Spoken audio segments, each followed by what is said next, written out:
All right, welcome to the Chip Chats podcast. I'm your host, Chip Midnight. The last episode I released featured a conversation with musicians Ben Kweller and Rocky Votolato, two artists that I'm a big fan of and two artists that are in the same club that I'm in. All three of us lost kids suddenly and unexpectedly, and that conversation was probably the most important one I've ever done in my 30 plus years as a music journalist. Going into that episode, I told friends that I didn't want to turn Chip Chats into a Sad Dads podcast. What I was really hoping to do with that episode was twofold: have an open and honest conversation with Ben and Rocky, where each of us could talk with people who understood what each of us were going through. And the other thing I hoped to do was to reach someone, even if it was just one person, who, like me in my early days, felt alone in their grief. Until I found my people through support groups, I thought I was the only person in the world having the feelings I had. I learned that I wasn't the only person, and while that didn't make me feel better, it did help lift me up out of my despair and loneliness. Following the episode with Ben and Rocky, Jude Smith sent me a DM on Instagram. I was familiar with Jude's story and his connection to Ben and had actually thought about inviting him to join us. For this episode, Jude's going to join me to talk about his daughter Nell and the memorial fund that has been started in her name. So Jude, it feels wrong to welcome you to a podcast, and I hate that this is the way that we had to meet, but thank you. Thank you for reaching out. Thank you for the stories that you're about to tell. As somebody 7.5 years into this journey, there is still so much for me to learn, and I hope that this reaches someone else out there who might be struggling. So, again, thank you. Yeah, thank you as well, Chip. It's nice to meet you. Yeah. So, in the episode with Ben and Rocky, I talked about going to Compassionate Friends and how every meeting started with sort of sharing stories. I think it's only fair that I share my story, even though I shared it last time, and I won't share it as much because people can always go back and listen, just to sort of so that you and I level set a little bit and we kind of come from the same place. Yeah. And so, just real quickly, my story takes place June 4th, 2018. My 17-year-old daughter, actually, it started June 2nd. Came home with a terribly bad headache. We thought it was a migraine. She was up all night, kind of in and out of. She was doing a lot of dry heaving. So again, we thought it was a migraine. The following morning, she just was not in good shape. We thought that we would maybe take her to the hospital and get an IV. Maybe, again, like I said, we thought she was dehydrated or something was going on. Called 911. Sorry, rushing through it a little bit. We started to take her to a medical center, and as we were driving, she was in bad shape. Her lips started turning blue, and we panicked and we called 911 and returned home, where the ambulance came and met us. They took her down to a hospital that's about 10 minutes away. They took her in, and sort of long story short, she had developed a clot on her brain. She was in surgery to remove the clot. The doctors told us that they needed time to see how her body and brain were going to react to the surgery. And this was on June 3rd. Left the hospital the evening of June 3rd with the doctors really giving us a grim prognosis, saying that there was probably not going to be a chance for her to recover. June 4th, we spent the day doing things that I never thought I would do, talking to organ donation people, talking to different people, trying to figure out we knew what was next. How do we get to what is next, and how do we make that decision? And, the doctors basically said that the condition she was in at that point would never get better. And at that point, it was not a good condition, obviously. So she passed away at about 11:50 p.m. on the evening of June 4th, surrounded by family. And that's my story. 7.5 years later, it's I've told it so many times that it's a little easier to tell, but I haven't told it in a while, and so it's a little bit harder to tell. Yeah. So I'm so sorry, man. Like, yeah. So before you tell your story, it's just, yeah. I'm so sorry. Yeah. Before you tell your story, I just want to, I didn't really set this up. I mean, and I'll let you talk about Nell and everything in a second, but I discovered Nell, a friend of mine, Mike, during COVID. I think it was during COVID, or it was like coming out of COVID, texted me and said, "You got to watch this thing that was on." Was it Stephen Colbert? Oh yeah. He said, "You got to watch this." And I was like, okay, whatever. He sent me a link, and I turn it on and I see this kid singing with the Flaming Lips, singing a Nick Cave song, and I'm like, wait a minute, like mind blown. What's going on here? And so instantly I jumped on Google and I like, what am I watching here? Um, Nell is your daughter, and Nell is the singer that I saw that day, and Yeah. just absolutely mesmerizing, blew me away. I'll admit that I am familiar with Nick Cave, but had never really listened to Nick Cave a lot. That Same. actually inspired me to Same. go start to listen to Nick Cave, and Yeah, so same. I credit Nell and the Flaming Lips with that, was introducing me to music that I should have been listening to all along. The other thing I'll mention too is that as a music journalist, um, when that album came out, I was kind of like, I love talking to people and hearing their stories. And I kept debating in my mind, would it be weird if I reach out and try to get an interview with a 13-year-old like that? I've got kids, but even that, it felt, so I actually never pursued a follow-up email because I was like, I don't know. I have no idea if she was doing interviews or anything, but just to let you know that, like, that's how much the record impacted me. And so I was very familiar with Nell and kind of Yeah. her journey. I'll let you tell the story and then we can sort of talk about sort of all that stuff. Yeah, yeah, sure. Yeah, what do you want me to tell you? Oh, and again, only if you're comfortable. Sort of what happened. So, Yeah, so okay. Nell passed away a little over a year ago. I'm sure Yeah, you can tell yeah. me how many days, how many weeks, how many months. But Yeah, if you can, yeah. So it was the morning of October 6th, 2024. And man, like it's just it's still just like it was yesterday, but some weird things, like just some, like, I don't know, not weird, but just interesting things that occurred. Like my wife had woken up at 1:47 a.m., like just like bang out of her sleep, and she couldn't get back to sleep, and she'd got up, and she was in the living room. I got back to sleep, and was in a deep sleep, and yeah, like seven something in the morning, there was a knock at the door, which I didn't hear.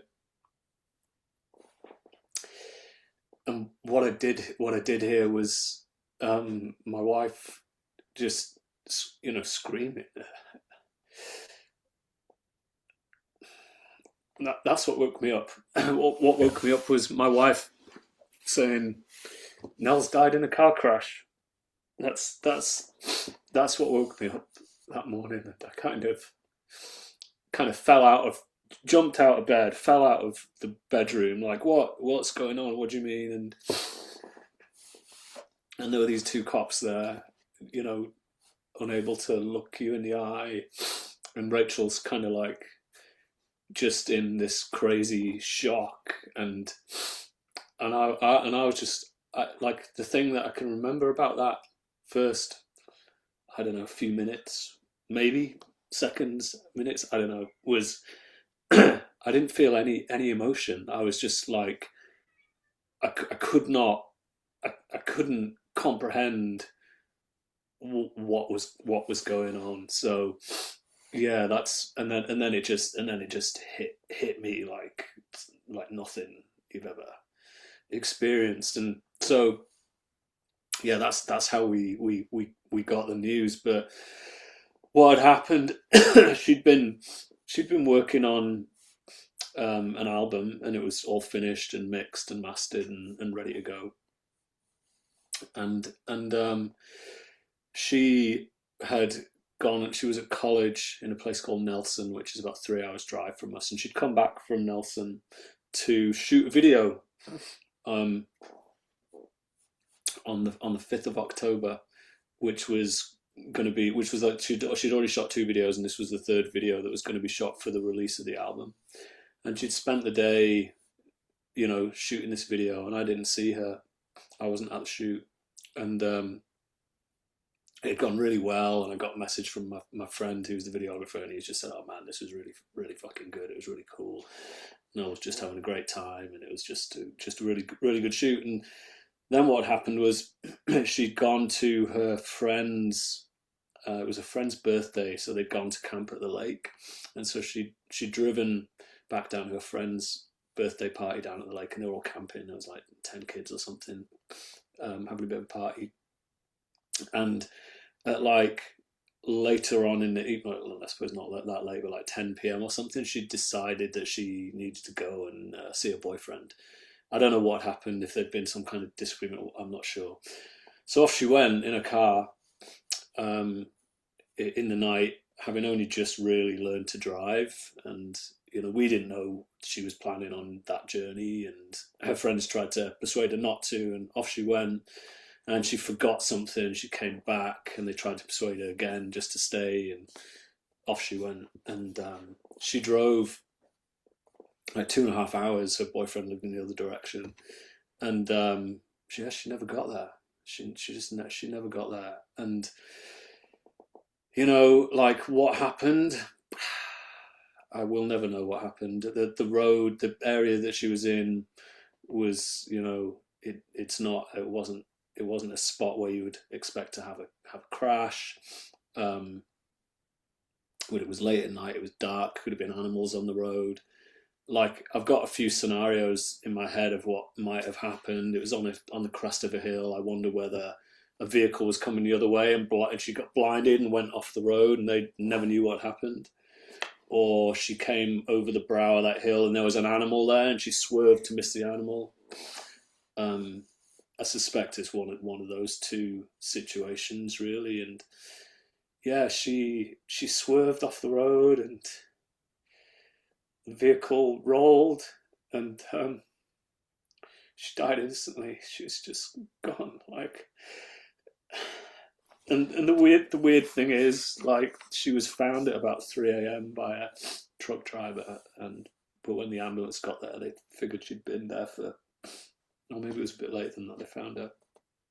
They figured she'd been there for a couple of hours, and Rachel woke up. There was 147. something happened, like a telepathic connection, or like a shout calling out for a mum, or something, like for a split second, and that's what woke Rachel up. It's so weird. Rachel woke up at exactly that time again, like 6 months to the day after. Like this.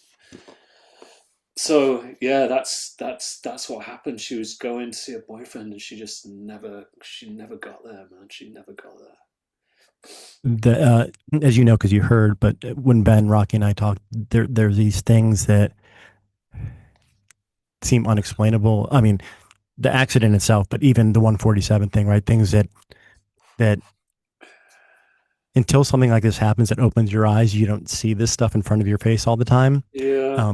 But those things happen, and I take a lot more notice of things. Yeah. I definitely want to talk about the video you sent me a little bit later on, but that's another one of those things that, like, is this weird connection. Yeah. Yeah. But Wow, that was. I all mean, that's these, why I all these, reached out. So I reached out to you because I listened to I saw Ben had been on the podcast, and I was like, oh, I saw what it was about, and I wanted to listen, and then that came up, and I was like, what the. So for people listening, so I had mentioned in the podcast that Liv's favorite song at the time when she passed was "Cigarette Daydreams" by Cage the Elephant, and she was a music fan. And like, I wasn't that familiar with that band. Like, that was something she discovered sort of on her own, and again, that was like her favorite song. There's a line in that song about she was only 17, Yeah. which when I actually sat and listened to the lyrics, that ripped my heart. I mean, just hearing them say, like, coincidentally talking about a 17-year-old girl in the song that she loved, and she passed when she was 17. Yeah. We had a few, I think I mentioned that podcast, but I'll repeat it if I did. And if not, it's the first time I'm saying it, but we had gone, these are things that nobody teaches any of us, right? Like, we went to the cemetery. How do you go to a cemetery to pick out a site for your 17-year-old kid? Like, that is, it's something that thankfully most people don't have to imagine that.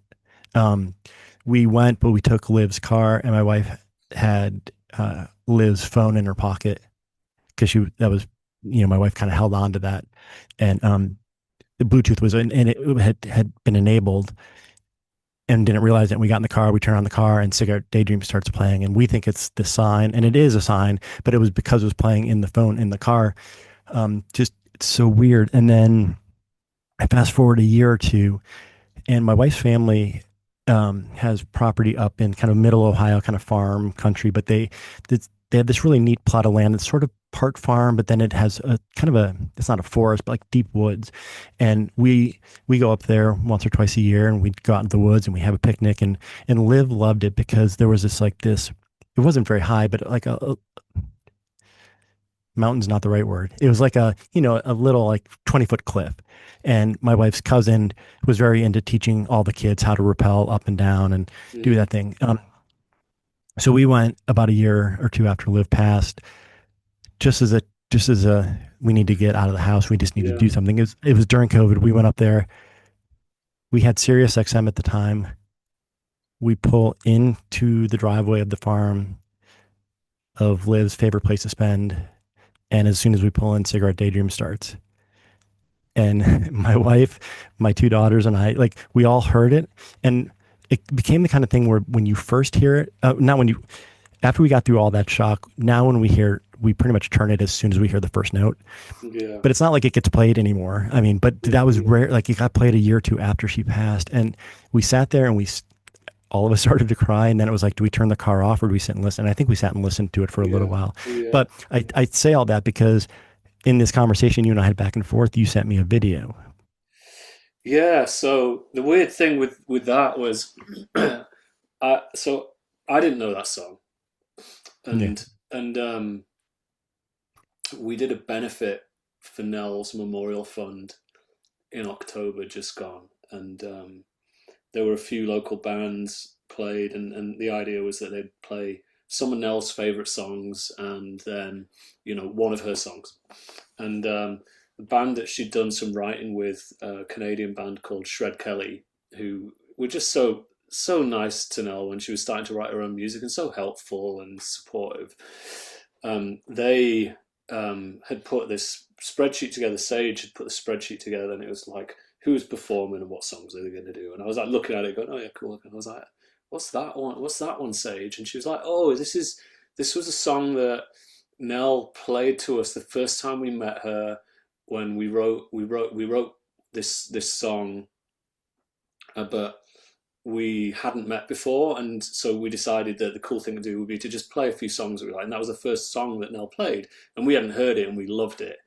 And I was like, I don't know what that song is. And so I then find the song and I play it, and I'm like, oh my god, like what the? Because I had a video on my phone of Nell and her friend Stan in her bedroom just singing that line of that song, and so I was like, oh my god, I need to. Okay, I didn't know that what that was, but I'm glad that I saw that now, because I would have just that would have buckled me hearing that song without knowing it. And then I told Yeah. my Yeah. wife, and she was like, "Oh yeah, she knew this. She knew the song." And then, of course, yeah, and listening to your podcast, and then that song comes up again, and I'm like, "What these weird connections are like?" Just yeah, just anyway, yeah. So yeah, very yeah. I don't know. Don't know what to Yeah. say about all that stuff, but Yeah, I do want to go back a little bit to your story. And I think, so like I said, I attended two different child loss support groups. And I did those up until COVID. And then they became all online, and they sort of they mm, lost something by being online. But um, you, me, Ben, Rocky, we all have sort of that same level of grief. None of us have lost other kids. yeah, I was in those groups with some people who lost kids to long illnesses. yeah, And I don't know what I would prefer, but I would just say that I wouldn't want to have a kid who had cancer and have to yeah, watch that journey. yeah. And I hate to be callous about this, but those families, I think, had that chance to say goodbye. I think this Mm, sudden and unexpected, I think for the four of us, I'm not going to speak for you, but like it's unimaginable. It rocked my world. Like she was here today and she's gone tomorrow. Like it doesn't. I 7.5 years later, my brain can't understand how yeah, I saw her the day before and she was going out with her boyfriend, and I said goodbye to her and I said, "Hey, have a good time tonight." yeah. and then she was gone. Like, I think that sudden unexpectedness is that's tough. That it's Yeah, terrible. it is, and it's it's that I think other people who've reached out to me. It's obviously Ben, and then there's someone who's a good friend now called Andy, who from Calgary. He lost his son. He reached out to me shortly after Nell had died, and similar circumstances. Never got to say goodbye. And I think, yeah, I don't know. It's like, yeah, it's hard to. I know what you mean. It's hard to figure out like if one would be easier than the other. Yeah. I don't know, but I mean, I certainly have regrets that I could have seen Nell on that day, and I just I didn't. I did like I didn't see her. I didn't get to see her. I could have made the effort to go and pop down. Like she didn't want me at the shoot, and that's like whatever. That's fine. It's your thing. Um, but you know, I just feel a lot of regret that I didn't see her in those few weeks. Like I hadn't seen her for weeks. Yeah. So that's just yeah, that's really hard. But I don't know. It's yeah, the whole thing, like you're saying, that surreal kind of nature of it. Like I've been doing quite a bit of journaling, like about this, and I was writing just the other day. I remember like I started writing just after she died, and it just kind of came out of me like it was just I had to do something like, Hmm. and this just came, and I was writing quite a bit, and I got to the funeral part, and I was like, I can't even do that. But then I wrote about that the other day, and there was some, there was some quite amazing things that happened around then, like she, there was a viewing the night before the funeral, and all of her friends went and saw her, and which I'm so glad. I don't know how they did it, but they did, and I'm so glad that they did. But I wasn't there when they were there. I couldn't handle that. But my wife was there. My Yeah. wife actually went and washed her body because she didn't want the funeral director to do that. So she felt like that was an important thing for her to do. So she went and helped get her prepared and everything. And yeah, her friends were there, and they were like obviously just broken. But then one of them goes, "Hey, wait a second, that's my fucking nose ring. I've been looking for that for like." So Nell had one of her friend Emma's nose ring, and it was like, so they had this little sort of, almost like a little bit of humor in the scenario, and then I saw all of those guys, as they were leaving, and as I was going in, and I'd never seen a dead body before, and Yeah. Yeah. and to see for that first dead body to be my 17-year-old daughter was just like, oh my god, it's just horrendous. But what I was going to say, like about the surreal nature of it, and this is you go through this weird sort of way of functioning, um, right after you've lost your child, and as I was writing the other day, I was just remembering what it was like when Rachel died. We'd spent an hour or so together there, and then we decided we'd walk home. It was like a 10-minute walk. We just wanted some fresh air. It was sunny and quite a nice day, and so we thought, let's just walk. And as I was writing this the other day, I was like, I can remember just going, okay, left foot forward on the pavement, right foot, lift right foot, move right foot forward on the pavement. We're holding each other, like, and you go through this. Oh, there's a train going by, you might hear, but That's all right. you go through this, yeah, sort of like just function. Most basic functions become like a thing you kind of really have to concentrate on, and then the conversation goes to like, oh, they kind of, they made her look quite nice, and she looked like, she looked nice. She looked at, and you're having these conversations about this thing that's like, what the fuck are we talking about here? We're trying to. I don't understand what this conversation we're having, but we're having this conversation about how it's nice that they made our dead daughter kind of look nice, and it's just the whole thing's just so fucking surreal and bizarre, and like nothing. There's no way to describe it, but that that you know I'm concentrating on which foot to move to Yeah. get home. Like that's you get to that level of micro kind of, this is what I need to do next. The next thing I have to do is move this next foot forward. Yeah, yeah, Like, like you said, like as you're describing that, I mean, I'm picturing that. Like same thing. We had a private viewing. I remember that I didn't know that I would be strong enough to do it. My wife said to me, "Don't regret it.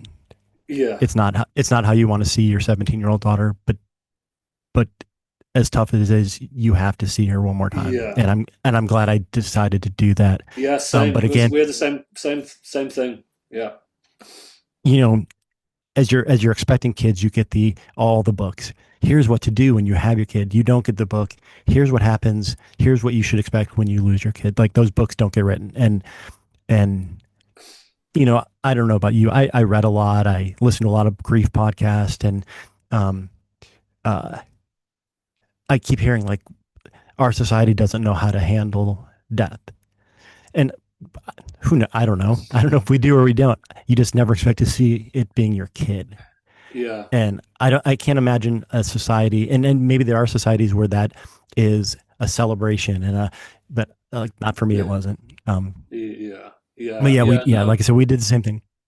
yeah. It's just really weird, isn't it? And I think it's one of the things that I think I've you know got from this, or learned to understand, is that I don't know if it's the I think it probably, what you said there, society doesn't know how to handle grief and death, is probably pretty true in a lot of senses. But you know I think the thing that I've noticed and been so grateful for are the people who have gone through exactly this and felt compelled to reach out. And Ben being one of those people that I heard from just a couple of days after Nell had died, and it was like I got given his number by a mutual friend, and I messaged him, and it was just so helpful to have someone there, and he didn't, he didn't really have any kind of, there's no he's not making it better, but Yeah, yeah. just having someone who'd been through this, I could just say, hey man, I'm feeling this, like what's, and he's just like, yeah, that's the thing, man, that's the thing, it's okay, Hmm. that's norm, that's felt the same thing.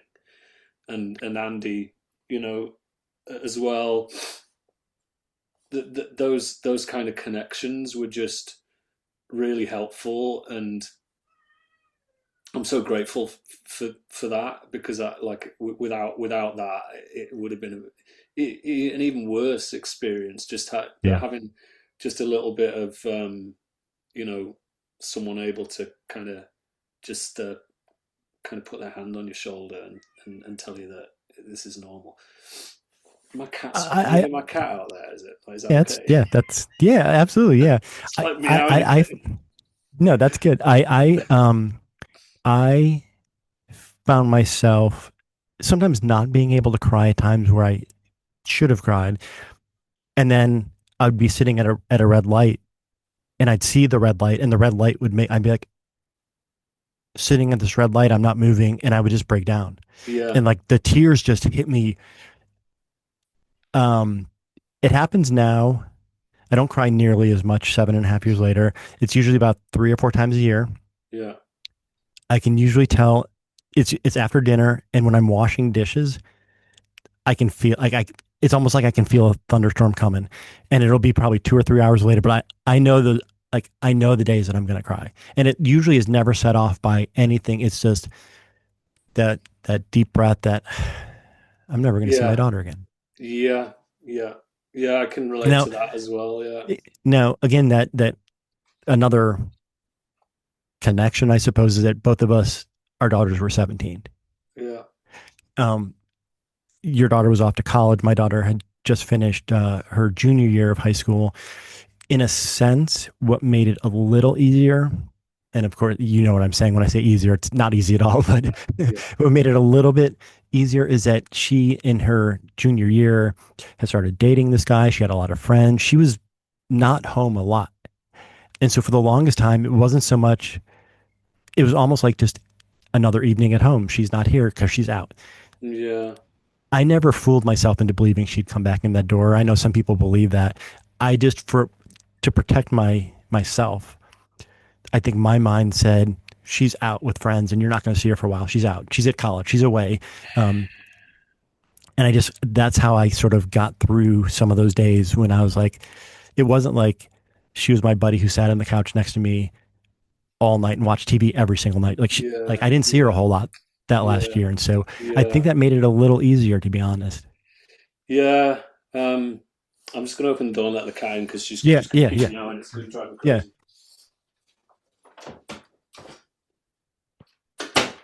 Um,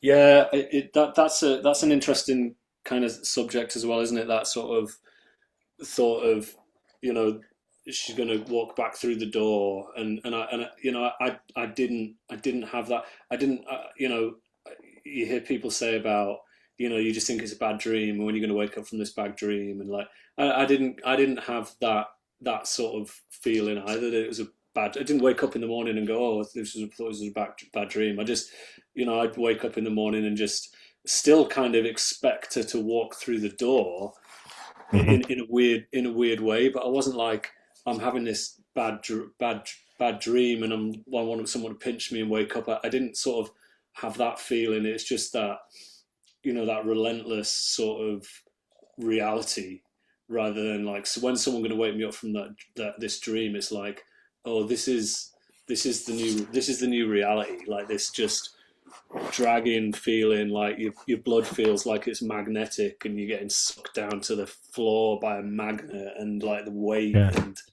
and the like, oh, I need to eat something because I need to eat something because otherwise I'm going to get sick, and like those sort of, just that relentless reality is what it is. And I think, you know, one of the things I chatted to Ben about a little bit is that, you know, that sort of idea that, you know, the worst thing has happened, and you're kind of you're living this, like this different reality now that is like, you know, what's going to hurt me now, like I'm Right. Right. any more than I already am. Like I feel in some ways that it hasn't made me stronger, but that, you know, because that's another thing that I just don't get. Like, you know, what doesn't kill you makes you stronger. It's like, well, I don't know about that. And I remember Nell starting to write a song actually, which was the title, the first, she only did the first line, but it was,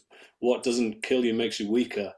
And I was like, oh man, I can kind of get that. So, but I feel like I'm in some ways more resilient, because like, what's gonna fucking bother me now? Like, what's like, come on, you know? No, I get that. What you were saying though, I started laughing because when you might understand, you will understand this. The people in my group understood this. People at work didn't understand this, and I'd have people say to me, "You are so strong," and Yeah, I never said anything to him, but in my head, I'm like, I am so weak. I can't believe like you don't understand how weak I am right now. I am not yeah, strong. I'm barely making it to the next yeah, hour, let alone the next yeah. day. And to have I'm people who just surviving. that, I mean, that was my whole thought was if I can make it to tomorrow, that's one more day. And, you know, I'm to be totally blunt and honest. I mean, there were days where I was like, if I don't make it to tomorrow, that's fine too. Yeah, Like I, totally. I Yeah, don't, it's I like, don't, oh god, I yeah. don't care.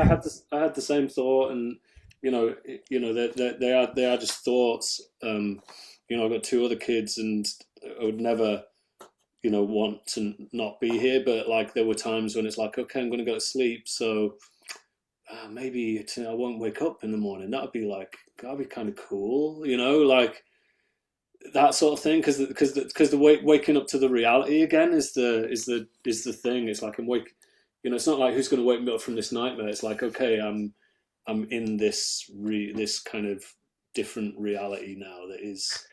worse than any fucking nightmare you could have. You know? That is totally why those groups were so important to me, because what you just said, I had the same exact thoughts. Mm, Imagine like I go to work and I tell a friend, yeah, I went to bed last night and I didn't care if I woke up. My friends would be like, we, are you okay? We need to get you help. You don't need hurt to go yourself. to I'm the like, I'm not going to hurt myself, but you don't understand. Like you just don't Yeah, understand this feeling. But to be able to talk to people that understood it was just such a relief to me that I wasn't going crazy. yeah, yeah, yeah, definitely. So I do want to mention, so um,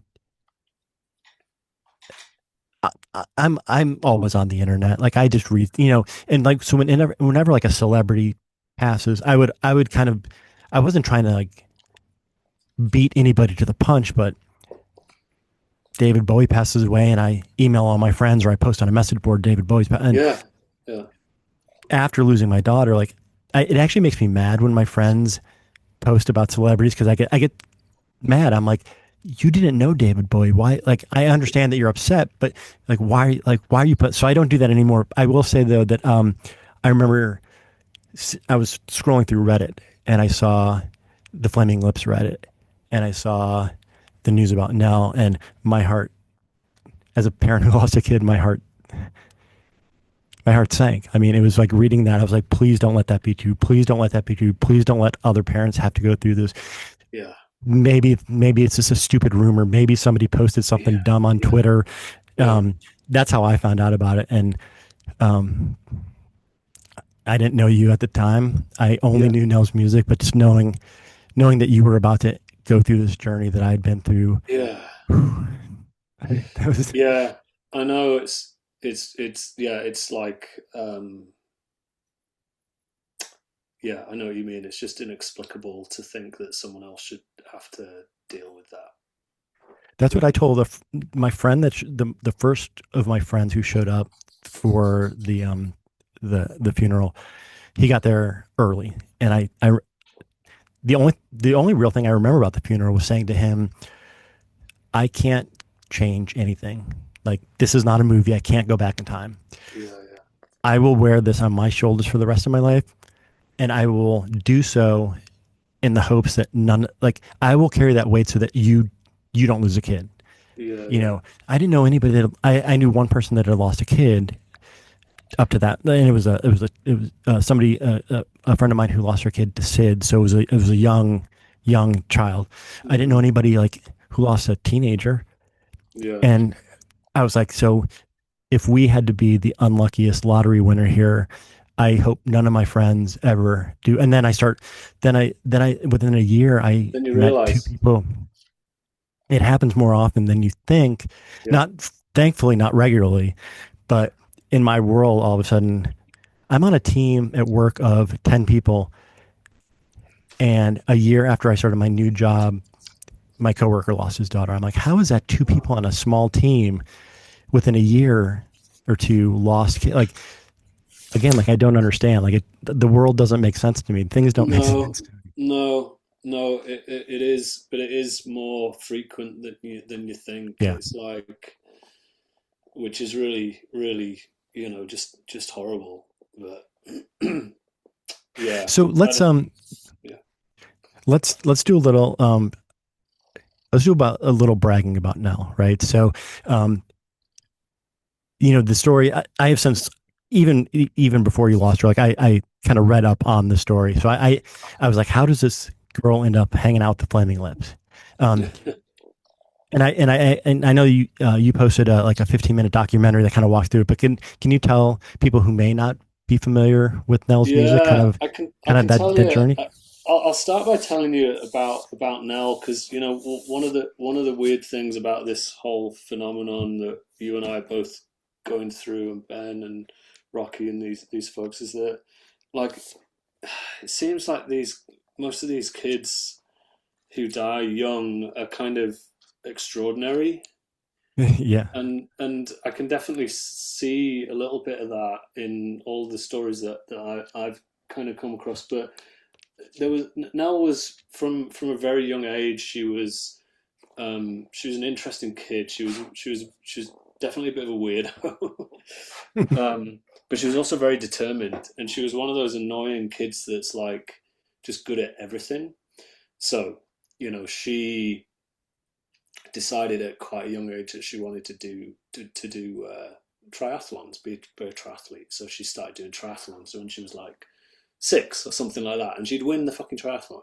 Like, and you're like, what? It's like, okay, so this is what you're doing, is it? So it's like, okay, we'll follow that for a while. And she's like, I want to do this. So we drive around and take her to triathlons, and she do these triathlons and win them.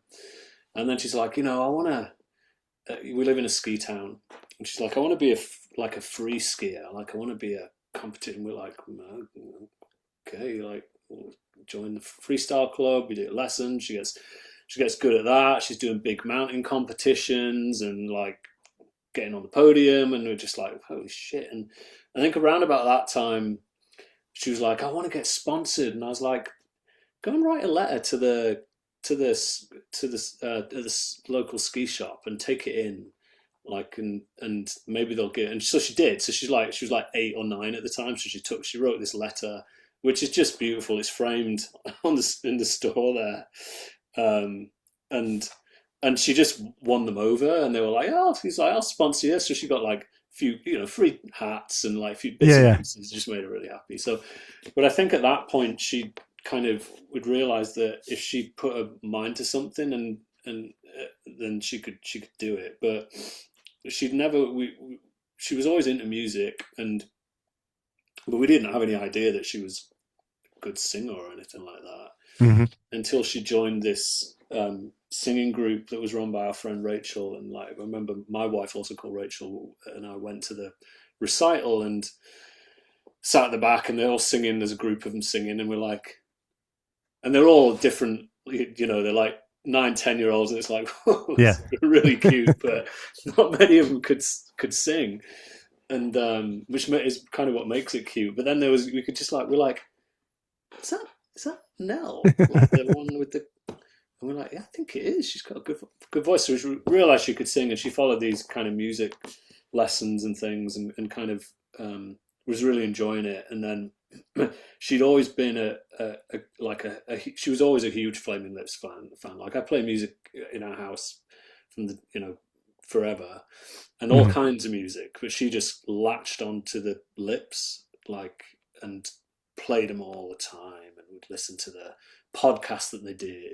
They had this podcast, The Sorcerer's Orphan, and talking about the song, and she'd listen to it on repeat every night when she went to bed, and she'd tell me about all the songs and stuff. And I'm like, I'm a Flaming Lips fan myself, like a big Flaming Lips fan, but like, she's telling me all this stuff. Did you know that? And I'm like, wow, cool. So then we get to go and see them in Spokane, and she was 9 at the time, I think, and we went there. Myself, I took my son, Nell's older brother, and his friend, and Nell was right down the front the whole time, and like, she's just loving the show. It's like just the best show you could ever experience, and so she loved it, and she just was then even more kind of fanatical about the Lips. And they played nearby a couple of years later. We went, and then we found out they were playing in Calgary a couple of days after that, and we're like, should we just go? Like, because she loves it so much, and like, let's just go. So my wife, myself, Nell, and Nell's younger brother, Nell's older brother, decided he didn't want to go see the Flaming Lips anymore. He was on to other stuff, so we went. But when we went to that show, she I remember saying, "Can I write a letter?" And I'm like, yeah, like, I don't know who you give it to, but like, can I write a little? Like, can I write? And I'm like, yeah, okay. So when we got there, I think she saw a roadie outside one of the buses, and I was like, you could probably give the letter to that person there, and they might give it to like Wayne or someone. And so off she went, and she gave them this letter and came back, and she's like, oh, cool. Like, and she didn't meet anyone, but when we went inside to the actual show, my wife and I were stood kind of towards the back having a drink, and Nell's like, off she goes. She's wearing this parrot costume that she'd be wearing the couple of days before. Um, and we look across, and she's talking to Wayne, like, by the side of the stage. And I'm like, oh, she's talking to Wayne Coyne over there. Like, like, and that was just typical Nell. So we like go over, and we're like, chatted to Wayne, and he was really nice, and she was like, I gave a letter to someone on the bus, and like I got, and he's like, oh cool, like I'm gonna go and get it, and he's like, give me your number, and so I give Wayne my number. He's like, I'm gonna go get it, and we're like, okay, whatever. Off he goes, and then like 5 minutes later, we get a text message, and there's Wayne with the letter. and he's like, oh, cool letter, and like all this, and Nell's like, oh my god, this is amazing, and then, but I think what happened then at that show was Nell was a huge David Bowie fan as well, and at the time they were playing Space Oddity. It was just shortly after he died, and I think they were playing that on the shows.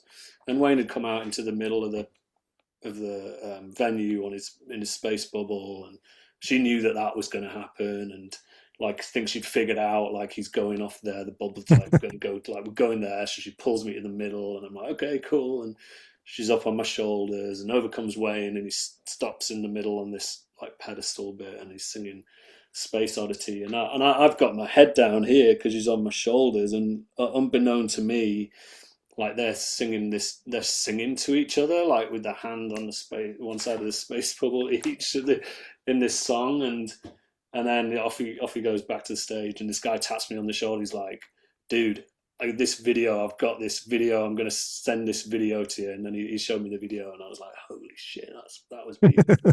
I was so nice. And so, the show finished and everything, and we had Wayne's number, so I messaged him and just said, look, thank you so much. That was absolutely amazing. Like, you made Nell's night. She's just, she just loved it. And I said, we'll hit you up, next time we're coming to a show or something, and we'll leave you alone now. And he's like, no, just text whenever. Like, and I was like, okay. And then he just started like Nell would and him would just communicate a bit back and forth via my phone, and she started to learn guitar, and she'd send songs to him and he'd be like, oh, try and learn this one, and she'd learn it, and he just went back and forth like that.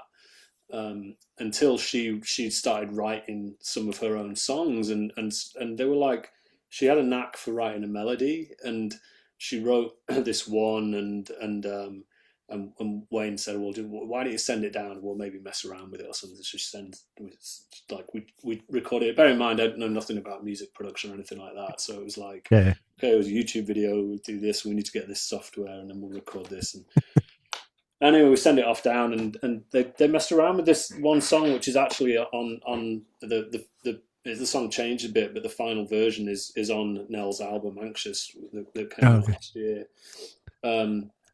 But Wayne had said, why sometime you could maybe come down to Oklahoma and record something in the studio, and it was like, oh, cool, yeah, and that was sort of going to happen, and then COVID hit, and so when COVID hit, none of that happened, and I think at that time Wayne sort of said to Nell, why don't you try and record this song, and it was Into My Arms by Nick Cave, and I'm like you, I knew who Nick Cave was, I think, but I didn't know his music. I never really listened to it.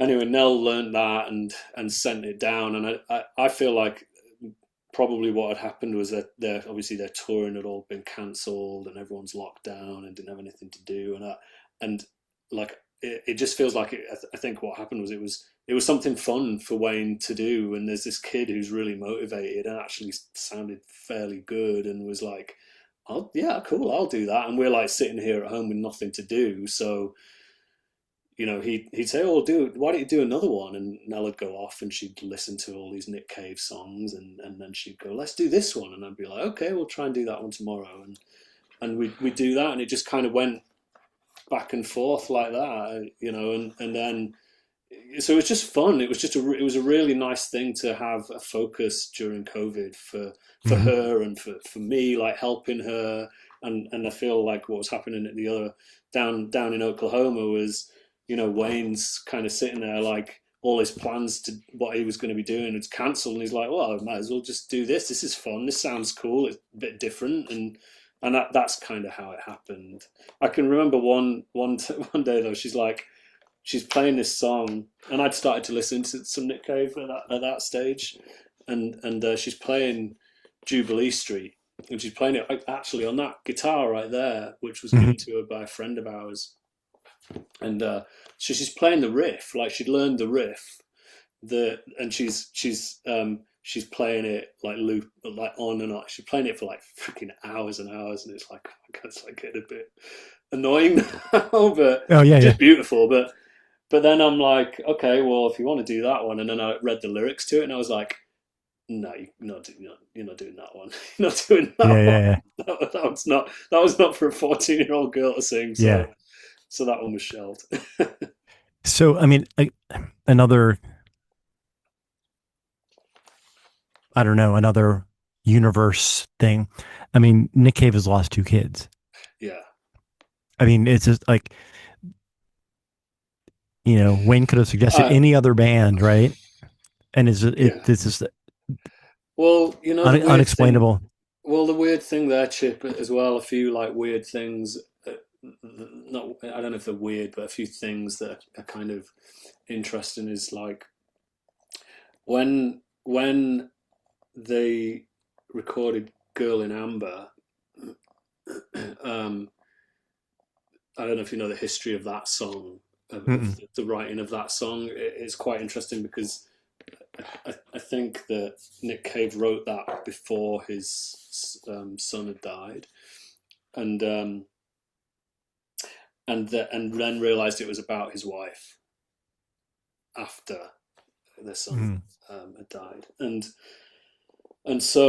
then he added a little bit. I've read this afterwards because I was just interested in it, obviously because of the loss of a child, and Right. he added this verse, which goes something like, it talks about your little blue-eyed boy, and in Nell's version they took that out. They didn't put that into the song because of, I can't remember. She didn't record that. Like, I can't remember exactly what happened. But that didn't end up in the song, in the version of it. And then now when I listen to that, I'm like, oh my God! Now it's like, it feels like it's about her now. Like with her singing it, I'm like, that's really weird. But then there's another song that is on her album, which was the one I was telling you about, that she'd originally sent down to Wayne all those years ago, and I can remember, um, before she went across to the UK to record the album with Penelope Isles that came out last year. Mm-hmm. Um, she was working on that song, and I sat in her bedroom with her and like helped her with the lyrics, and reading those lyrics now, like it's like it's so like foreboding. It's just Yeah. and you listen to it, and then there's a line in there, about, like green auroras glowing in my head. And the night she died and the day after she died, there was the most intense Northern Lights display, like up here. Like it was mind blowing, and I didn't even put that together until like 6 months after or something, when I was like, lyrics in that song, like what? I think it was when her album was coming out, and I was like, holy shit. And then I'm like, what the? And I read the lyrics, and that I'd written with her, we'd written them together, and it was just like, this is like, this is really really weird. Yeah. I've been reading about a little bit and listened to a few podcasts about how, these songs kind of thrown down to people and they grab them. Like Rick Rubin talks about that, and I think Nick Cave does. Wayne Coyne talks about that sort of thing. It's like, here's a song, like, and it's just really, really. There's some. It just seems really weird. Like, not weird. I keep saying weird. I don't know if weird's the No, right no, no, word, no. but it's just kind of. There's something going on there that you're like, how did you write this song about this thing that's happened after? Like, it's just, yeah. I don't know. Did Nell? I'm trying to think how to ask this question. Did she talk about death? Did she? So I'll tell you. So Liv had started seeing this kid in her school. We are not a religious family. We don't go to Yeah, church. We never yeah, have. Liv was not raised with religion. She had interest in this kid who was going to like one of the homeschool, kind of the social church thing, and she yeah, wanted to she wanted to hang out with him more, and so she started going to this. And we never told our kids like you can't do that, but she just had an interest in more of the social aspect of it than mess. But there was sort of like this younger, I guess you'd call her a mentor, who was 10 years older, in her 20s, but who kind of, and after Liv passed, she said, she took Liv out once a week or every other week for dinner just to hang out and talk to her. And she said, Liv told me that she was afraid of three things. She was afraid of spiders. She had this weird fear of sinkholes. I have no idea. Like, we've never seen a sinkhole. We don't live in a state that has sinkholes, but like, she was, the idea of a sinkhole just swallowing you up Yeah. scared her to death. Yeah. And this woman said, and she said that she was scared of death. Right. But then she said at the home church thing, we did a whole discussion and we talked about death and all this stuff. And she said after the meeting, Liv came up and said, "I'm not afraid of death anymore." And like literally 2 weeks later, she was gone. And it's that so weird, or like, I think of it sort of cosmic, right? Like, Liv Yeah. finally accepted that maybe my work here is done and I'm not afraid of this anymore. And that was sort of a sign like, okay, you've done what you've been sent to do, and now it's time for you to come home or something.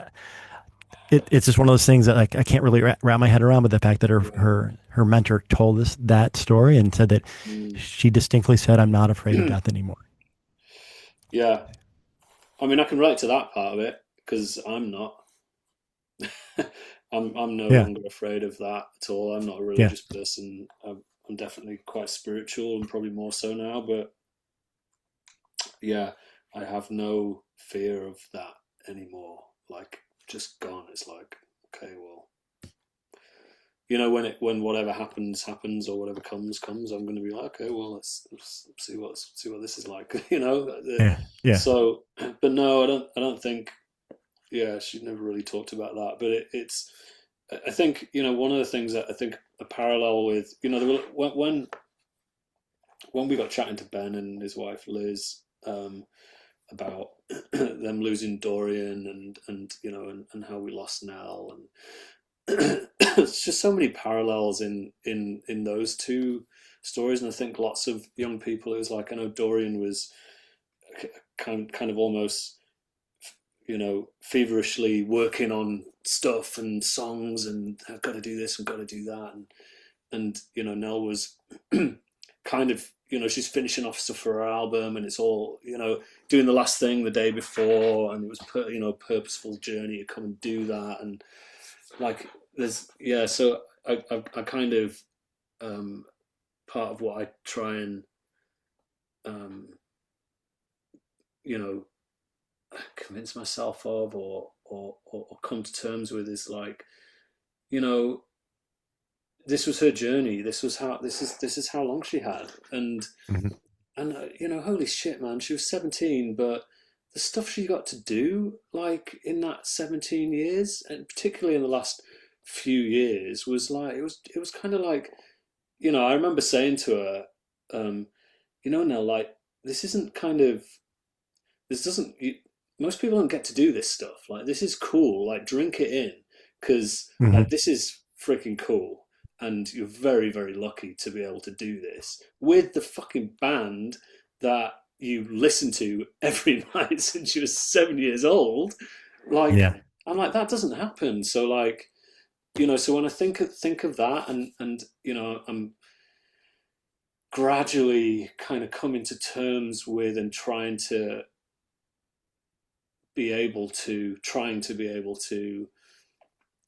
be okay with that, that side of it. It's like, she got to do all this stuff. Like, how much joy did she have in her 17 years? Look at these cool things she got to do. She got to win a triathlon. She got to win a free ski competition. Like, she got to go on tour with the Flaming Lips. She got to record an album with Jack and Lily Walter, with Sage and Tim, and like do these cool things and have this amazing piece of work that she'd done that by the time she was 15. Like, it was all Mhm.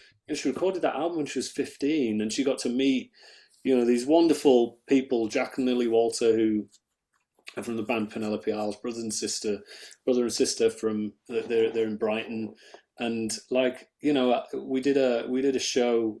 I say we did a show. We had a benefit for Nell in Leeds last summer, and Jack and Lily came and performed some of Nell's songs there, and like she was so lucky to Mhm. get to meet them and work with them.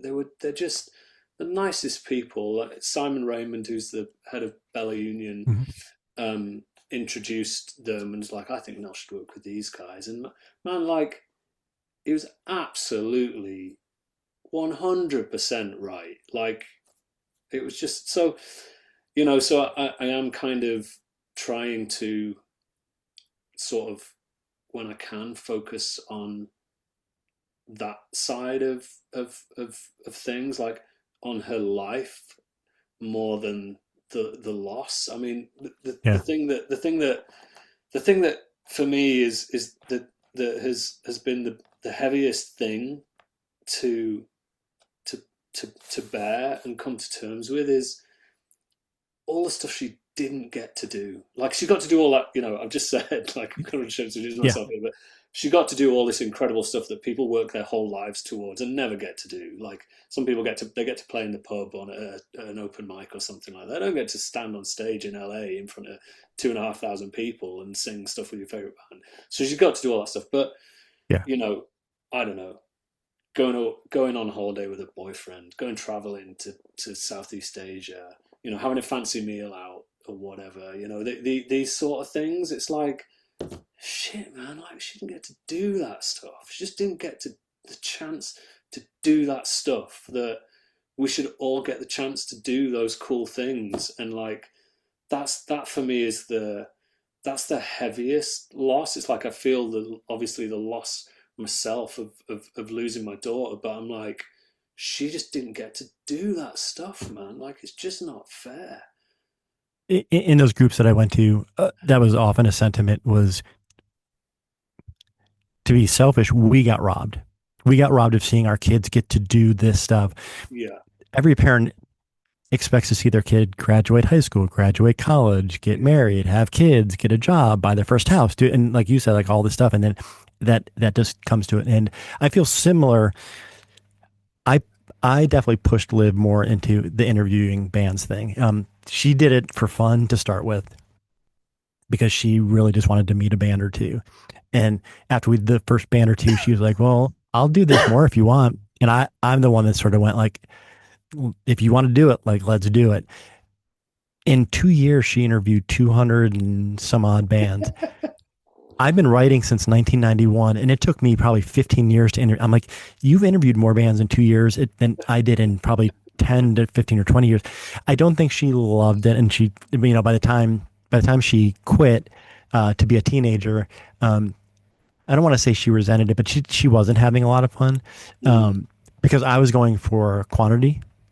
yeah, She did enjoy meeting bands. So, I mean, I think that was, but I do the same thing. I keep, even before she passed, I'd look back and I'd say, you realize, right, that you interviewed the singer from Slayer and 2 million people have watched, 2 million people have watched you do that interview.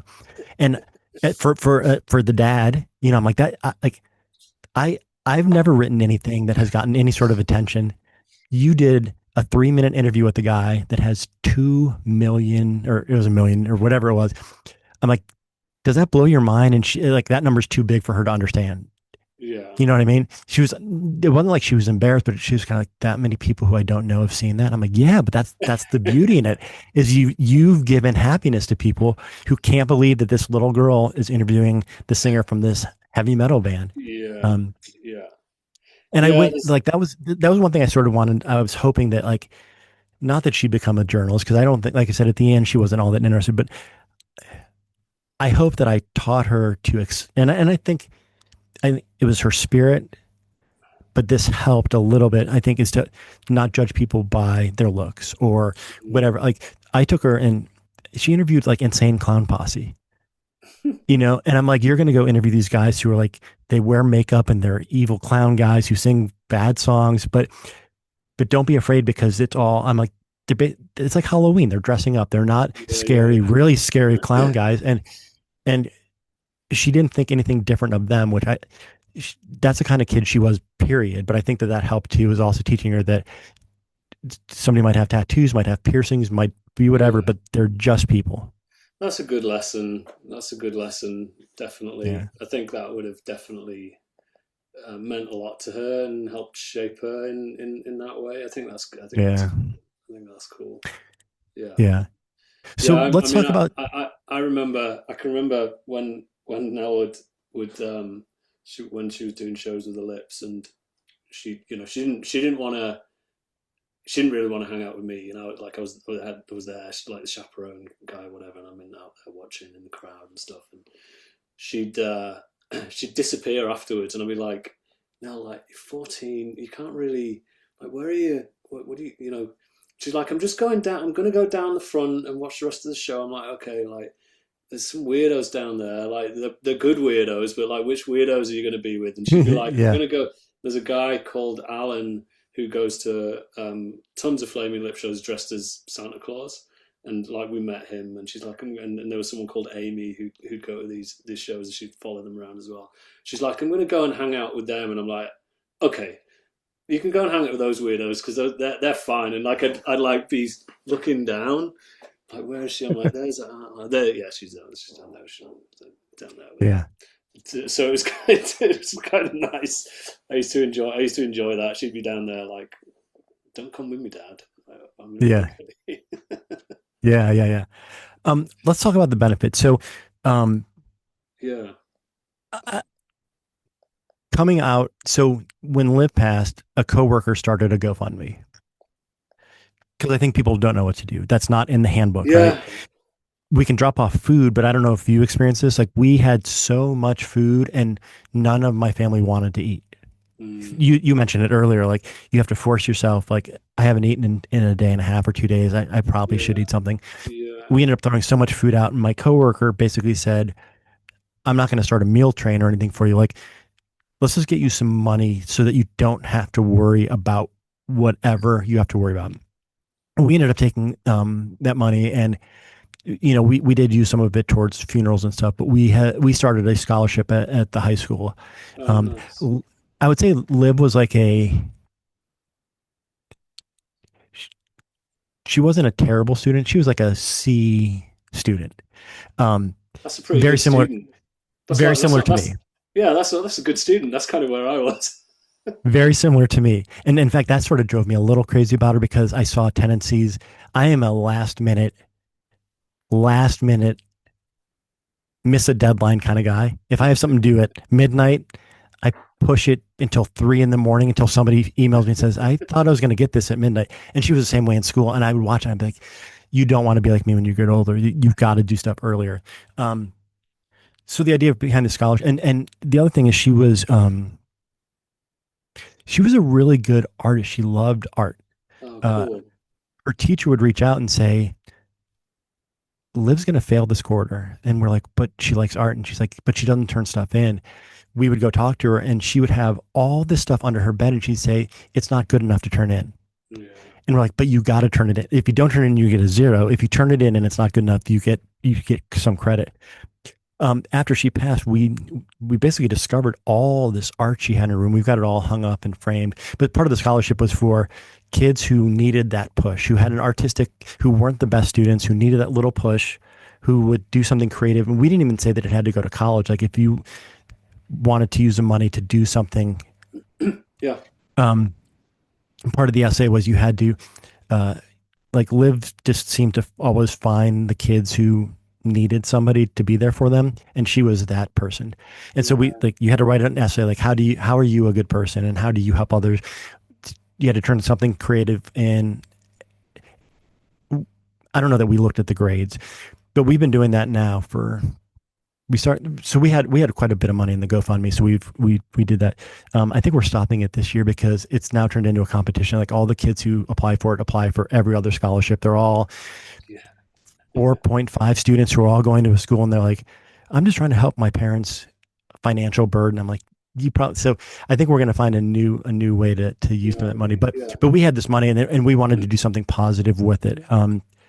So talk about, you've got a scholarship, right? I yeah. don't know if you call it a scholarship, but talk No, it's about. not. It's not really a scholarship, but it's kind of it's called a memorial fund, and like Mhm. I don't know if that's what it Yeah. is, but it was probably so I guess there's a couple of things that factored into it a little bit. I think so. Nell's record, like, obviously hadn't the record that she'd done of her own material and stuff that she'd co-written with other people hadn't come out when she died, so she never got to see that. Mm. So there was a load of work to do on, like, we decided fairly soon afterwards that needed to come out as planned. Like, we wanted to make that happen, and so we kind of worked on that. But alongside that, probably just early last year, it was fairly soon after she died, like probably a couple of months. We just thought that we wanted to do something um, to kind of give back. I mean, I say give back. All the stuff she did, lots of it was quite expensive. Mm. Producing a record and all that. It's not cheap, but she was really lucky that she got supported by in British Columbia. There's an organisation called Creative BC, and the support that that organisation gives to young artists, musicians, videographers, like writers, whatever, directors, it's unbelievable, man. Like, and Nell got lots of grants from those guys for going on tour, for like recording, for all kinds of stuff, equipment, the whole lot. And so that's what allowed her to do it, because like we haven't got very deep pockets, like we're not rich or anything. So soon after she died, we just thought, well, wouldn't it be nice to two things, to do something in her memory so that we could talk about her to Mhm. people, and in that, I mean, talk with people that she worked with as well. So some people that she's worked with are on the kind of advisory board for the grants, are going to help select who's going to get the money. So it keeps those relationships going, which is nice. But we wanted to be able to um, you know, give kids money to make some cool stuff. Mhm. Basically, Mhm. how it, like, that was the kind of genesis of the idea. It's like, well, Nell got given all this money, so why don't we set something up? So we had the goal of raising $100,000 so that we could give $10,000 away every year for 10 years. That's the goal. So we started a GoFundMe with that focus. um, any money from her, like, album sales are going in there. The Lips have been putting money in from kind of the I don't know the correct term, the royalties, I guess, from the work Mhm. that she did with them. So that comes into it. Money from her record and any merch sales comes into it, and then we've done a few benefit gigs as well. We've had some quite generous donations from some individuals, and we're up at, like, we're almost at 90,000 now. So we've got something happening sometime in the next couple of months where we're going to do like, I don't know if it's going to be an auction or a raffle, but we've got some really cool stuff, so from some quite well known artists, that's going to be auctioned off, or whatever, for that to hopefully get us over the lump to the final 100K, so we don't have to worry about fundraising anymore. But the Yeah. idea is that we're going to give away an award in British Columbia every year, and award in Leeds, where Nell was born, every Mhm. year. And what we do is we're gonna flip them. So it's going to be one larger award in one location and two smaller awards in the other location, and then it'll switch the following year. And what we've tried to do, like, Nell got all these grants, but I can tell you now, she wouldn't have got those grants if it wasn't for mum and dad writing the grant applications, because they're not Yeah. easy. Like, Yeah. it's getting into levels of detail that's particularly a young artist who's focused on their craft, is not Mhm. going to know how to write this freaking grant application. It's like, it's really difficult. So the idea that we've come up with is for people under the age of 25. They're kind of on their way already. So it's not someone who wants to take guitar lessons. You're not going to get the money. I'm sorry. You've got to have shown some commitment, and you're on your way. You've written a few songs. You've maybe done some little YouTube videos, and you've done a bit of live performance, and you want to do a thing. And the thing might be, it might be having your album mixed. It might be recording your album. It might be doing some demos. It might be doing a video. It might be doing something going on tour. But all we're asking for really, there's some prerequisites, but not many. But it's do us a little video, tell us about yourself, tell us what your project is and why it's cool and why you want to do it. We're not bothered about, you don't have to tell us how much money it's going to make you. Like, what's the, Right. because that's part of these grant applications, like how many Spotify streams are you going to get? It's like, well, it doesn't really matter how many Spotify streams I'm going to get. It's not going to make me any money. So Right. we're like, if it's a cool idea and you've put some thought into it and you've got some passion and commitment, okay, well, here's the money. Go and do the cool thing. Show us the cool thing, and everyone's happy. So that's what we're doing. And we've literally just opened, and we're not keeping it on the low down, but we're not doing a big massive splash because we've got 10 grand to give away, but Mm. we haven't got 10 times 10 grand to give away. So we're letting people know, partly through word of mouth and through people that we know in those areas, that these things are open. And then, yeah, in I think about 6 or 8 weeks, we'll do the judging, and then we'll write the first checks, like in the spring of this year. And it's just, it's one of those things where it's just, it feels it's hard to feel good these days about a lot of things. It's difficult, but this feels good. It feels like she'd be really pleased that we were doing this, and it feels really good it's going to feel really good to be able to say to some kids, hey, look, yeah, you got the money, there's a check coming, and then be like, really, I get to do the thing? Like, they don't have to work 70 hours a week to do overtime to pay for the thing. It's like, here's the money, you can go and make your project and have a great time. Like, that's so it feels nice to be able to do that. So it's available to people in British Columbia and Leeds. British Columbia and Leeds, yeah. And nellsmithmusic.com is where people can learn more about it, can submit stuff through the site. It's all on there. There's a thing on there. There's a tab somewhere on the menu that says 2026 intake.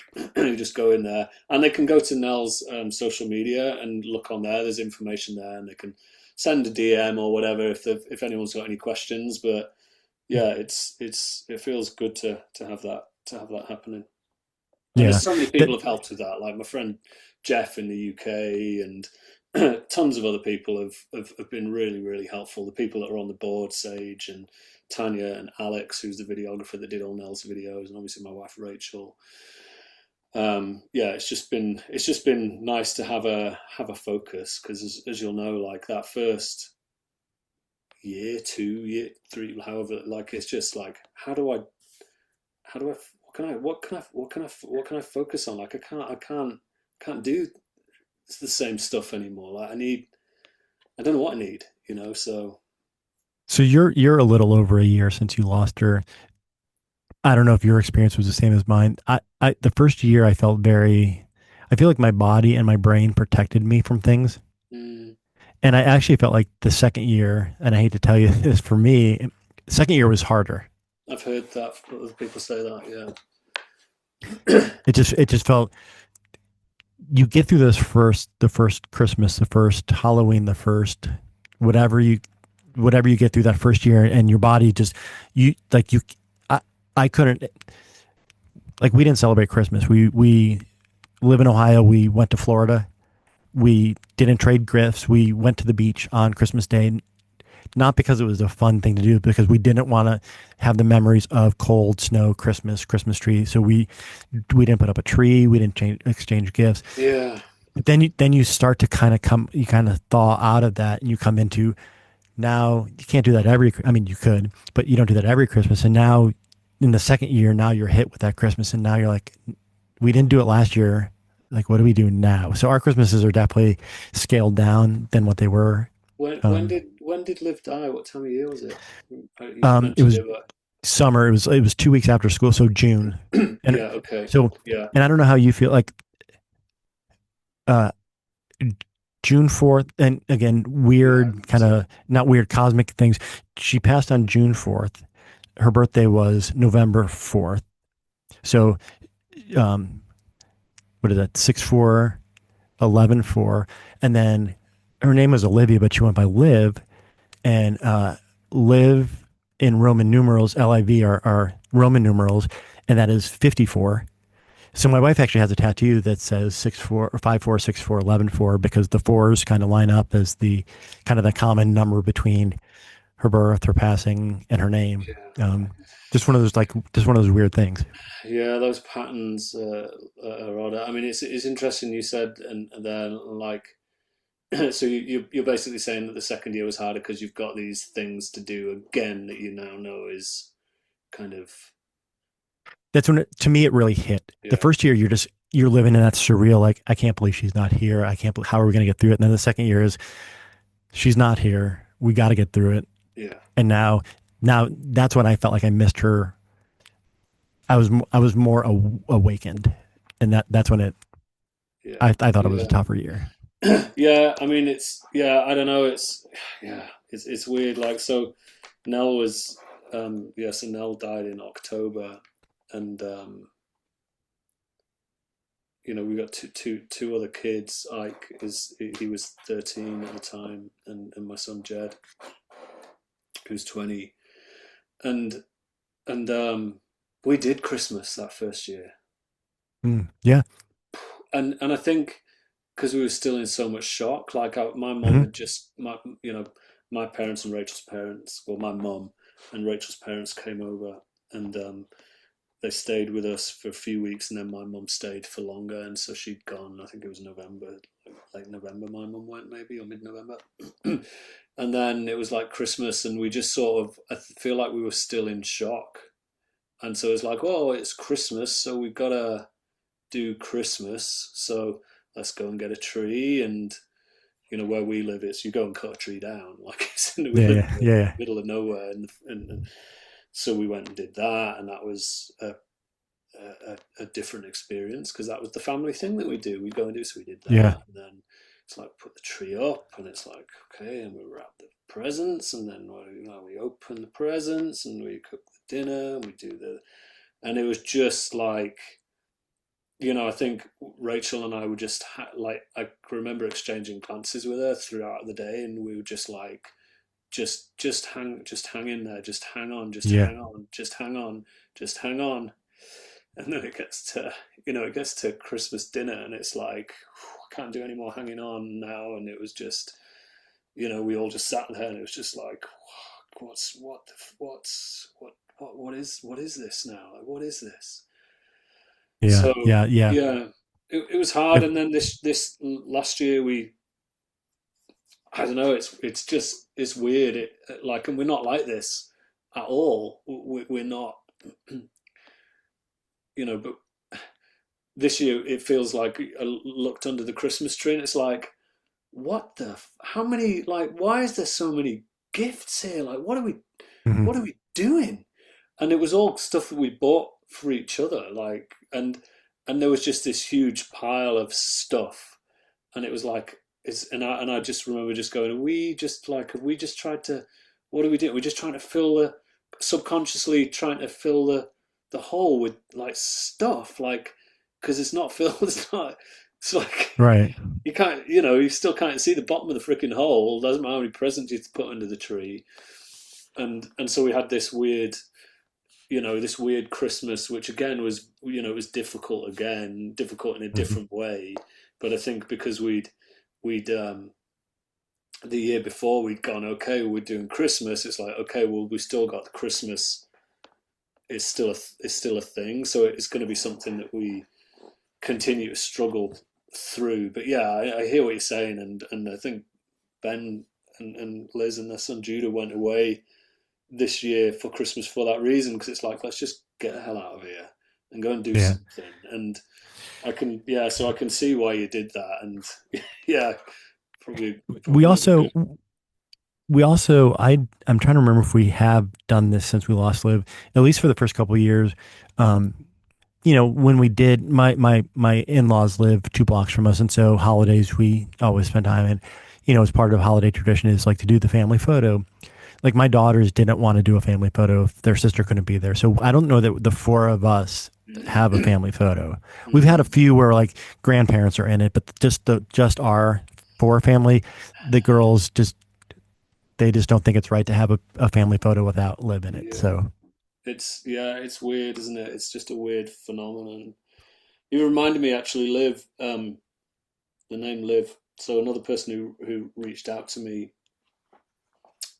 and her name was Lynn Kwan, and her daughter was called Olivia Kwan, and she was a music producer in Vancouver, and she died, and um, and they set up a fund for female music producers, hmm, which was part of the inspiration for for Nell's fund. It was like I saw this thing and I was like, "What's that?" And then I um, read about Olivia's story, and I can't remember if I reached out to Lynn or if she reached out to me, but yeah, she's another one of those people that's just been just nice because they understand, like, and that's the yeah.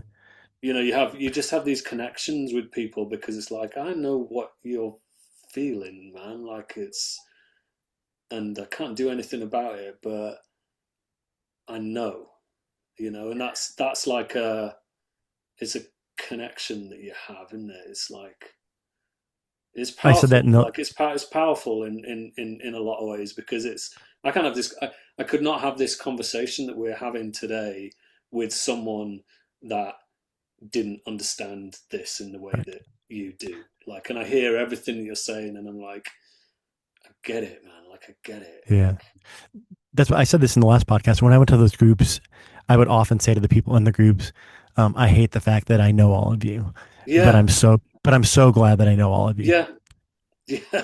Our paths would have never, your path and I might have crossed someday, right? Maybe, At some point yeah, because of our music, yeah, just being music fans, but the people in this group, all different walks of life, I had nothing in common with any of them other than that one thing in common. And because of that, I, in a weird sense, I consider them family. Like yeah, I would go to those meetings and tell them everything that was going on yeah, when I was trying to look for a new job or when I was having whatever it was, like they were my yeah, family because yeah, it was trying to find a new job on top of a child loss and they had all been through that and they got it. yeah. Do you so do you like this is one of the things, isn't it? Like, and I do read kind of some of the stuff that Nick Cave says, and you know, and I think I sent him an email to his Red Hand files once, like say, Yeah. because he talks about the joy and this, and I'm like, when's the fucking joy coming, man? Because like I'm Yeah. not feeling any fucking joy. Like he So, didn't he didn't reply to me, but what I was going to say to you was, do you see that those connections that you have with those people in those groups? Do you kind of are you able to see them as like a bit of as almost like a gift so from Live? Do you know what I mean? Like it seems weird to uh, say that, but do you yeah, get no, what I I haven't. mean? I do get what you mean. I've never thought of it in that way. I will tell you to answer what you just said though is there's a guy in the group. His name is John. Um, it's his story to tell, but he lost a young son tragically. Um, when I started going to the group, I was about 6 months into my journey. He was 5 or 6 years, and I remember he. So the whole group was just people who lost kids, other than the basically the woman who ran the group. And she was like, "I'm here to sit back, and I'm here just to make sure that things stay on track. But Yeah, I'm I'm not here to be a therapist. I'm not here to tell you anything." yeah, And so John sort of saw my fragile state when I came in, and really, like I looked up to him, and I remember him saying a few times, "There's going to be a day where you start laughing, and you're going to be like, I forgot what it's like to laugh, and I didn't mean to laugh there, but I'm able to laugh."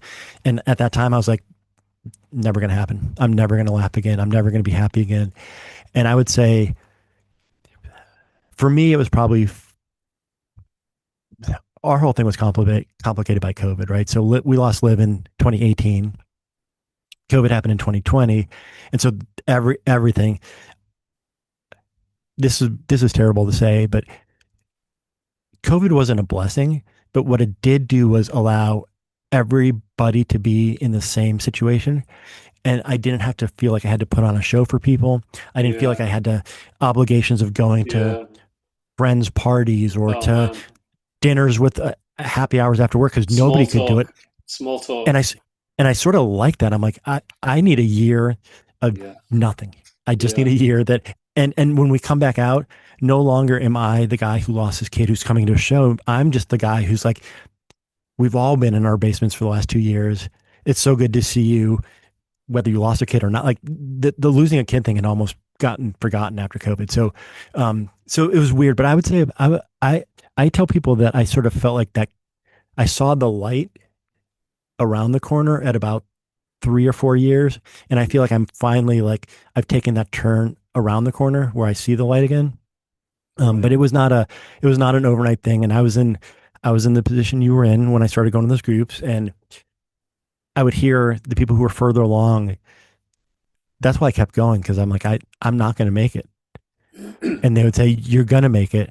And it comes at a different time for everybody. But, And you've got no choice than to make it, have you? Like right. this is, this is the thing that I'm sure you and your wife kind of went through. It's like, well, I can remember going back to that moment when the police were in our kitchen telling us this horrendous thing, eyes downcast, like not knowing where to look, and I can remember saying to them, I remember saying to them like, what do we do now? Like what do we do now? Like what do we do?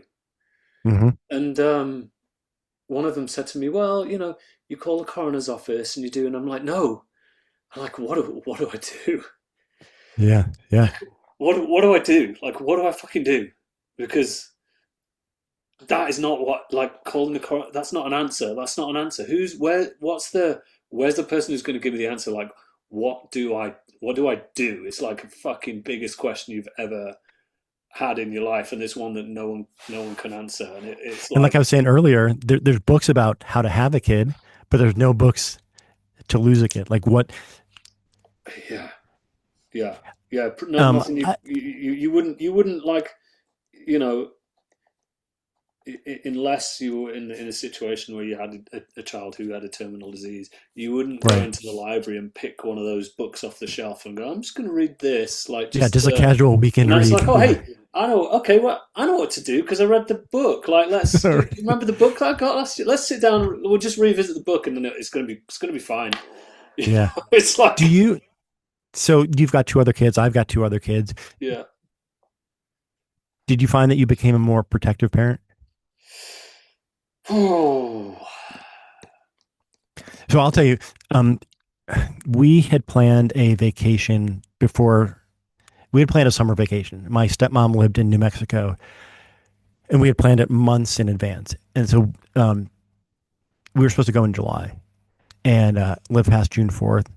And as a family, we were like, does anybody want to go anymore? And everyone was like, no, not really. But then we thought maybe we should get out of the sadness of the house and just, again, just like Christmas, like let's just get out. Let's just, we talked to my stepmom, and she was, um, I don't know what the word I'm looking for, gracious enough. She called the airline and she said, I bought 5 tickets. I need to get a refund. And they were like, we don't give refunds. Like, the person I bought the ticket for passed away. Like she took care of us. yeah. She knew that we needed that help. All we had to do was get ourselves there. Um, while we were there, my youngest Piper, took a bath, and Piper was 2018, 7 years ago. She would have been about 13, 14. Took a bath, locked the door, and I think she might have fallen asleep. And so we were just sitting around, and I was like, Piper's been in the bathroom for a while in this bath. And I had a complete panic attack. Mm. I went and the door was locked, and I was like, in my and this is only about a month after we lost Liv. In my head is she fell asleep, she drowned, and I had, and she opened the door and she's like, "What's wrong? What's wrong?" I'm like, "Don't ever lock the door, and Yeah, always if I knock on the door, answer me." Um, yeah, I don't think I'm that. Piper's now she'll be 21, and my other daughter is 23. But even like it snowed today, and I get nervous with them driving, and I think I get way more nervous than I would have been had we not lost Liv. mm, So I just feel like I get panicked. I remember that first year, I'd come home from work and um, they'd be out grocery shopping, but I'd come home and the car was gone. And my first thought was, oh my God, which hospital should I call? The car's not here. Something happened to one of the girls. I had a complete, for probably about a good year, just panic anytime things weren't exactly the way I expected them to be. yeah. um, I wouldn't say I've experienced that really. So I've kind of, I think I've been very conscious of the fact that I need to try not to be like that. I Yeah, think, yeah. but what I would say is this: my eldest has just passed his driving test. He was a bit late getting to driving, but he's just passed his driving test, and I'm like, you know, I feel there's a weight on me that I didn't have enough conversations with Nell about driving and driving at night, Mm-hmm. in particular around here where there's lots of animals. And part of me just thinks, and it wouldn't have changed anything, but part of me just thinks like if I'd have said, laid down the law, to a teenager who's got the driving license is not going to like, don't drive at night, don't drive in winter, don't do this, don't do you know what I mean? Like I just felt like a part of me wishes I'd had those conversations, but it wouldn't change a thing.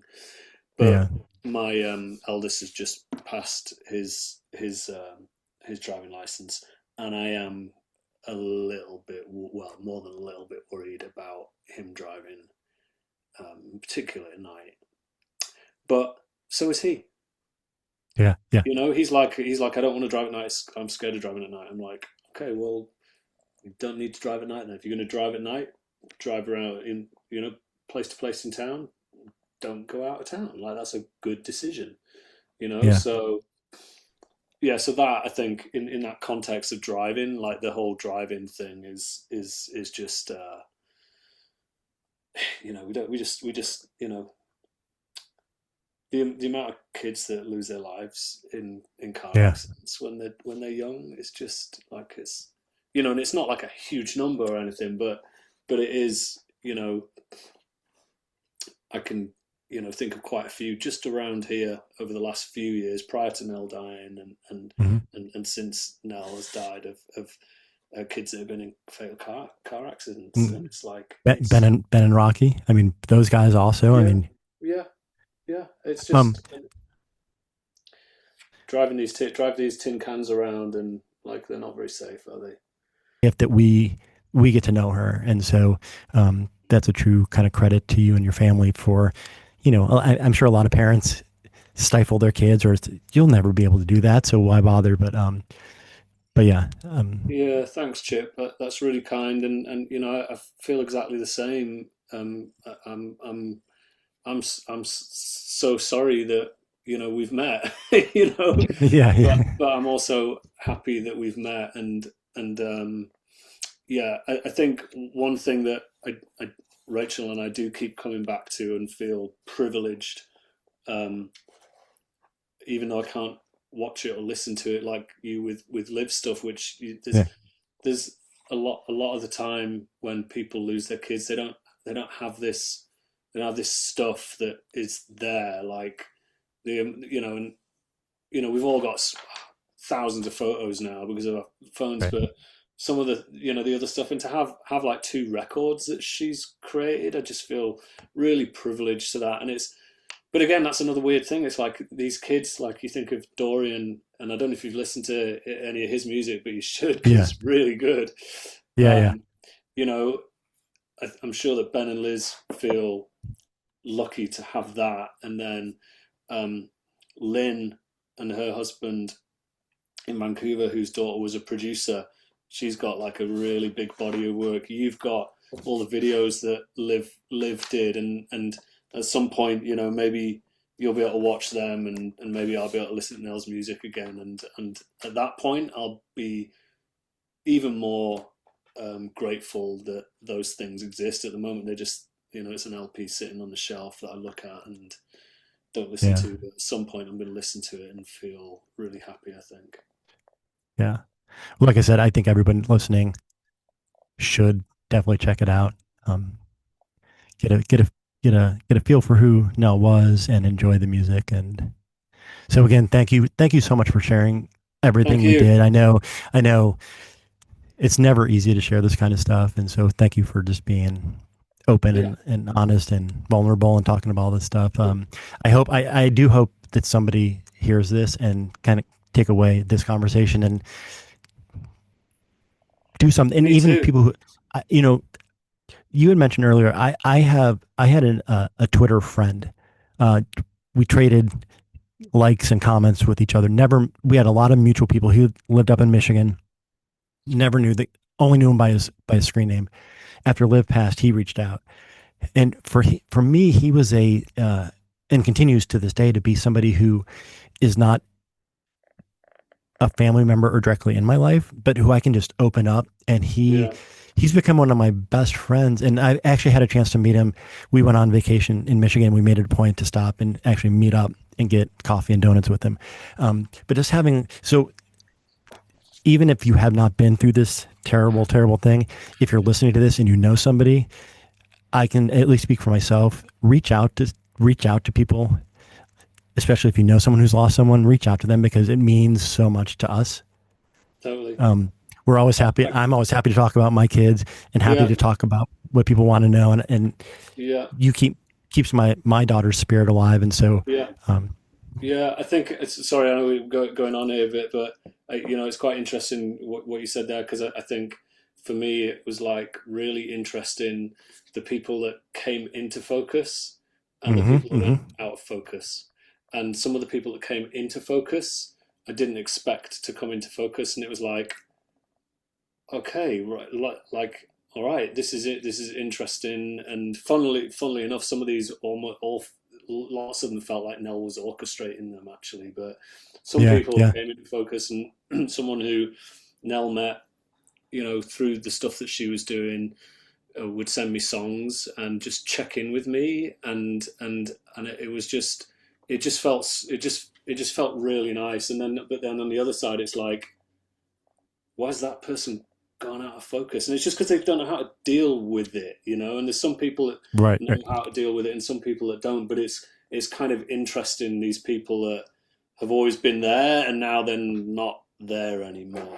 And it's like, I don't know how to feel about that, but yeah, people that you didn't expect to come forward that did, like that's it's just again, I just feel like that's like a little bit of a, you know, some kind of gift. It's like I didn't know this person like that, and now I know them, and now I consider them to be a few examples of this actually, just really good friends. Yeah. So yeah, it's nice. There's good people out there. The way I'm going to end this is: Are you so? I'm terrible with geography. British Columbia is on the west side ish. Yeah, yeah. How how I'm trying to manifest this. How far are you from Seattle? So I am. If I was to drive uh, west for 10 hours, I would get to Seattle. Oh, so you're not that close. No, My manifest is I hope that someday Ben Kweller plays in Seattle and Rocky's band gets to open. And if that happens, then I'm going to fly there and meet them in dude, person. I'll go to that. I'll go to And that. yeah, Yeah, I'll go to so that. let's throw that out to the world Let's throw it and out to the world.